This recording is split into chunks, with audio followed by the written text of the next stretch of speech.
Kembali di Surya Kala Nusantara, dan kali ini kita akan melanjutkan bahasan mengenai invasi Mongol di Jawa. Dan kita masih pakai buku Bapak ini, Bapak Slamet Mulyana, yang buku yang pernah terlarang dan akhirnya sudah diperbolehkan untuk dipublis lagi. Menariknya adalah kontroversinya. Sebenarnya itu menariknya. Gimana? Menjadi tambahan sudut pandang baru kalau kita mau lihat positifnya. Tapi buat sebagian orang yang tidak mau melihat positifnya, ya nyinyir, marah aja. Kalau mau lihat sebagai sebuah persepsi baru, ya asik-asik aja sih. Iya sih, memang mungkin nggak gampang juga diterima kalau mereka sudah terlanjur punya pemikiran yang sentris terhadap sudut pandang tertentu. Ya. Dan memang sudut pandang ini cukup. Pertama aku baca buku itu pun, oh ya, kaget juga sih. Tapi setelah dibaca semua runutannya dan beberapa tulisan-tulisan yang muncul dari website yang ya boleh dibilang cukup kredibilitasnya cukup oke lah ya. Itu make sense, masuk akal juga. Ya. Yang mau kita bahas hari ini adalah invasi Mongol sampai dengan bagaimana runtuhnya kerajaan Hindu Jawa dan timbulnya negara-negara Islam di Nusantara. Dia pakai kata negara-negara Islam, bukan daerah-daerah Islam. Oh iya, karena kan Indonesianya belum ada. Ya, karena itu masih Nusantara dong. Iya, mendingan sebelum 1945 kan kita jadi. Ya. Boleh. Setuju. Ya. Kontroversinya adalah yang dituliskan dalam bukunya Slamet Mulyana ini adalah nama-nama dari utusan Kubilai Khan yang di sini mempunyai nama tersendiri. Nama-nama utusan Kubilai Khan. Saya ribet ya mau ngomong to the point aja, ribet banget. Mutar-mutar mbak nih. Oke, intinya adalah orang-orang yang tersebut yang disebutkan nama-namanya di tayangan part 1 ya. Ada Bong Swiho, ada Bong Takeng, ada Bong Takan dan lain-lain. Adalah Bong Swiho juga dikenal di sini sebagai Sunan Ampel. Okay. Kita udah tahu ya, Sunan artinya apa yang kemarin udah dong? Belum, coba ulang lagi deh.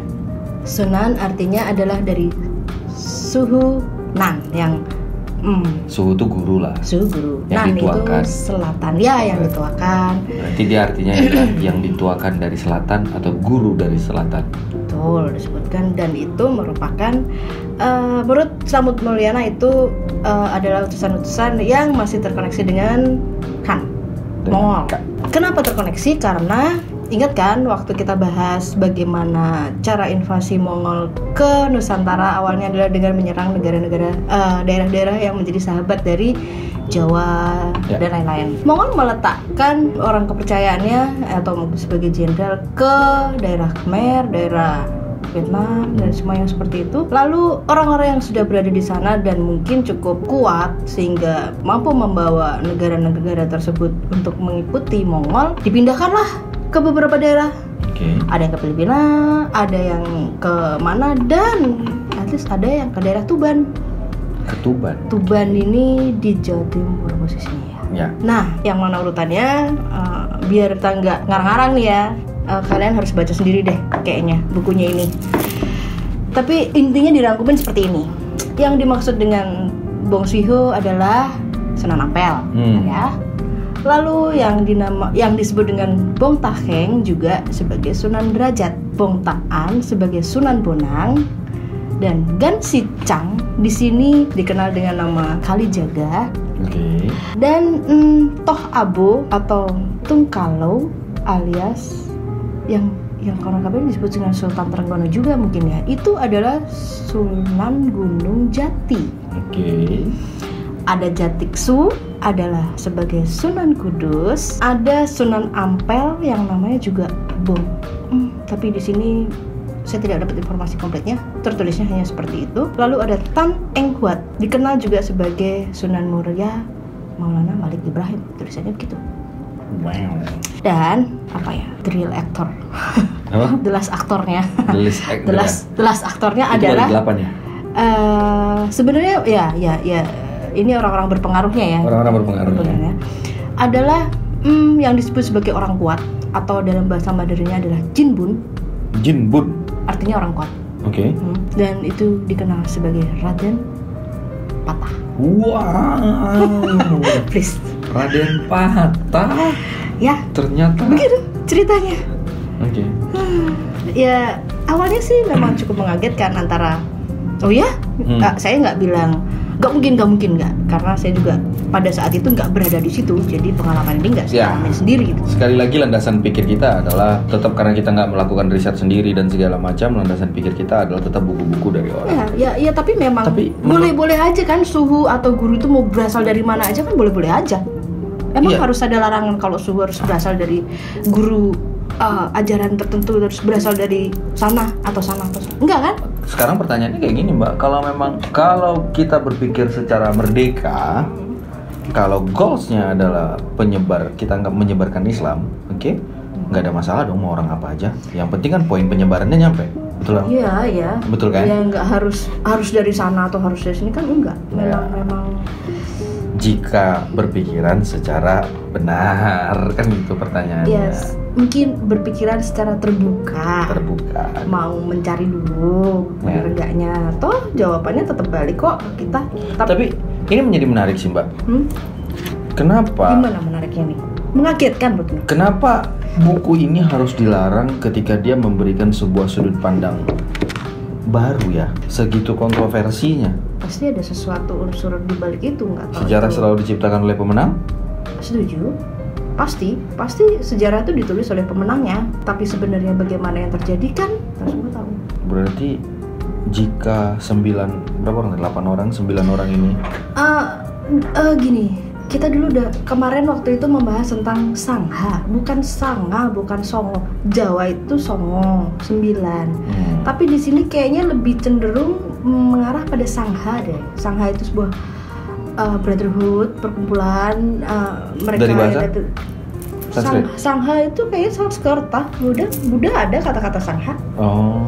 Dan itu memang berasal dari daerah Tibet, ya bahasanya kan juga Chinese, masih bahasa itu juga. Brotherhood yang diturunkan ke sini berarti ya. Sebuah perkumpulan, sebuah ordo, sebuah apa ya? Kita bahas kan adalah New Order yang pertama. New Order yang pertama, sebuah organisasi gede, sebuah negara kumpulan gitu ya. Iya. Ya kan? Bener kan? Bener. Dikirim dari Mongol turun ke Pulau Jawa dan melanjutkan proses-proses. Dan memang sesanya kayak gini ya, Mongol itu kan pasti menggunakan tentara untuk menyerang daerah tertentu itu, ya tentara yang sudah bersahabat baik dengan daerah ini. Jadi ya pada saat itu Cina yang sudah berkawan baik dengan beberapa negara tetangga termasuk dengan kita, dengan Jawa, dengan ya mana-mana, begitu dikuasai dengan Mongol dan ditekan dengan Mongol untuk menyerang dengan Jawa, dan tentara-tentara di sana juga digunakan, akhirnya jadi rusak persahabatan itu. Kumpulan Sangha ini sebenarnya ditugaskan ke Indonesia, goals besarnya apa Mbak? Melanjutkan misinya Mongol? Kalau kita mau runut lagi, kenapa sih dari awalnya Kertanegara sampai potong kupingnya Mongol? Itu karena mereka sebenarnya hanya urusan ingin menguasai perdagangan laut. It's all about the money ya. Semuanya cuma masalah uang dan finansial. Ya pasti. Karena bisa bangun peradaban, tanpa uang mereka bangun peradaban. Ya, mungkin banyak yang bilang teknologi can do everything. Ya. Tapi teknologi perlu duit. Betul sekali. Sebenarnya menjadi menarik sih Mbak, karena kan kita nggak bisa pungkiri kalau di video kemarin kita membahas ada berapa Mbak? Berapa juta? 16 juta? 16 juta genetiknya Mongol. 16 juta genetik Genghis Khan yang ada di dari Eurasia terus nyebar kemana-mana. Di Nusantara atau dunia? Di dunia ya. 16 juta. Untuk tahu itu kan ya kita cuma bisa ngelacak dari sifatnya. Apakah ada di sini apa enggak lah, sifatnya gimana? Kan muncul sifat itu, nggak bisa bohong. DNA sih science banget ya, itu nggak bisa kita pungkiri lah. Dan ini juga datanya resmi kan dirilis kan, yang 16 juta nih.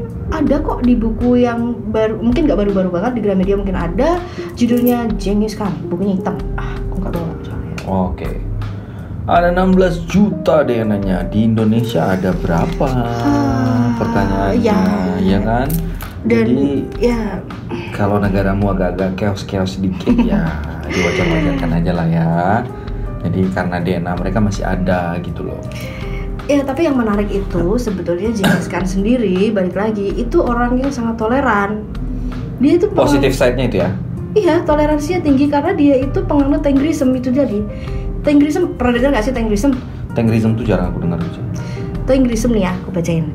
Secara konsepnya dia sama loh, punya ajaran yang nggak jauh-jauh dari Nusantara juga, bahwa langit adalah bapak yang disebut bapak angkasa dan ibu adalah bumi. Karena di sana disebutkan Tengri harafiah berarti biru dan langit. Bahkan Mongolia modern masih berdoa kepada blue sky abadi. So, jadi itu sebenarnya. Iya. Dan jelas pure berarti goals mereka itu cuma benar-benar finansial ya. Dagang. Iya, penaklukan kekuasaan. Pajak, gitu ya. Ada greedy-nya lah. Ya. Oke. Jadi sebenarnya base dari kepercayaan atau ajaran mereka, asli saya baca, saya pelajari Tenggerism di sini, menarik kok. Oke. Nah, pertanyaan aku, sebenarnya kesimpulan apa yang bisa kita tarik, Mbak, dari 2 kali kita bikin konten mengenai Mongol ini? Apa yang kesimpulan yang bisa kita tarik? Dari sisi mana nih? Kita anggap dari sisi kita sebagai putra-putri Indonesia. Ya, kedatangan Mongol ke sini sudah jelas bahwa mereka punya niat yang tidak baik. Itu yang pertama. Itu yang kita tangkap ya. Okay. Kalau tidak, nggak mungkin lah seorang raja besar jadi marah-marah dan dia tidak mau menerima. Kita itu terkenal dengan bagaimana kita menerima tamu dan tamu adalah raja. Tapi kalau tamu nggak tahu diri, nanti dulu ya. Betul. Salah malah tamunya yang perilakunya malah bikin kita jadi nggak jelas. Ya, yang kedua adalah dari sisi apa lagi nih? Paling tidak menambah pola pikir dan intelektual kita aja lah ya, memberi sebuah sudut pandang baru. Betul nggak? Iya. Kebenarannya, salah benarnya, silahkan kembali kepada. Kalau mau ngomongin salah benar, kita itu nggak punya pengalaman dari kita sendiri. Ya. Pada saat itu kita nggak ada di sana, kita belum lahir, dan kita hanya bisa merunut dari catatan, tulisan. Harus ada buktinya, harus ada literasinya, harus ada semuanya. Iya, dan kita bisa lihat bagaimana kemarahan Mongol di sini dengan cara mereka kemudian nggak berhenti sampai di situ saja, ingin menguasai Jawa sebagai perdagangan laut. Mongol mah kalau sejarahnya juga di dunia juga semua orang pada tahu dia. Iya. Tiap negara punya sejarah aja sama dia itu. Dan bagaimana mereka merusak kerajaan kita yang terakhir itu, nggak cuma rusak dalam arti intangible, tapi secara tangible, secara kebendaan. Mereka merusak loh patung. Oke. Mungkin nggak cuma patung ya, itu patung itu yang kelihatan saja, yaitu patungnya di Jawa Timur, di patungnya Tribuana Tunggadewi mungkin ya, yang ada sih pahatan lainnya yang masih utuh dan cantik banget ya, bagus gitu reliefnya. Ada satu yang bener-bener babak belur, udah mukanya hilang, kakar-karan, tapi itu pun masih kita simpan sih kayaknya. Ada kok foto-fotonya, boleh dicari di internet, Google lah. Ternyata begitu sifat mereka ya. Merusak itu loh. Memang dari awal itu kalau dia nggak kesampaian itu memang rusak. Ingat kan ceritanya ya, waktu ada mbahnya aja deh, mbahnya Kubilai Khan, Genghis Khan itu waktu dia ke mana, ke daerah Irak atau Iran gitu, ada dia menyuruh utusannya ke sana, entahlah berdagang dalam politik atau apa, kurang paham. Tapi karena Mongol itu sudah menjadi musuh bersama, jadi orang sana udah nggak suka duluan mungkin ya gitu. Terus dia diambil, orang ini seperti diculik, dibunuh. Wah, tahulah. Dan sebagaimana balas dendamnya Mongol, dia merusak mana-mana. Oh, nggak cuma rata, banjir darah itu. Karena memang army mereka gede banget kan. Ya. Sudah berapa daerah dia taklukkan kan. Dan itu kan kebayang nggak sih, dari generasi Genghis Khan, terus anaknya Genghis Khan, terus cucunya Kubilai Khan. Nah, Kubilai Khan udah bertambah terus itu. Ya, kalau New World Order dia udah menjadi ordo gede banget itu.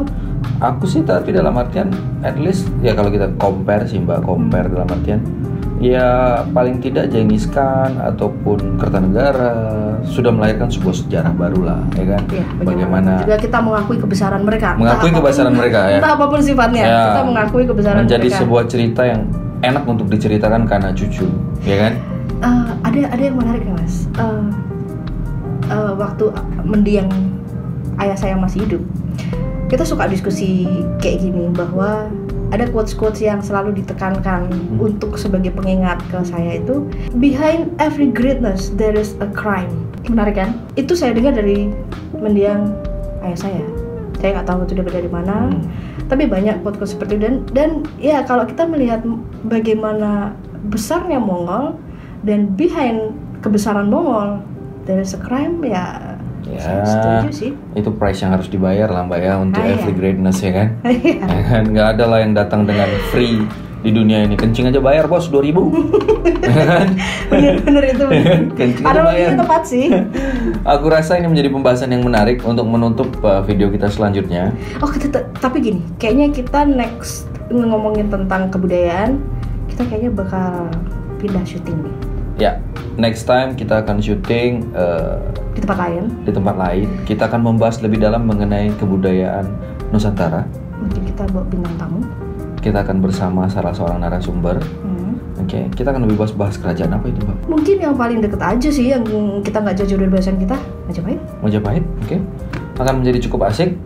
Jangan lupa untuk subscribe video ini, tinggalkan komen kalian, share, sebarkan jika kalian merasa video ini punya manfaat untuk orang lain. Jadi Kita tutup sekian sekian dulu dari kita. dan kita akan Bertemu lagi selanjutnya. dah.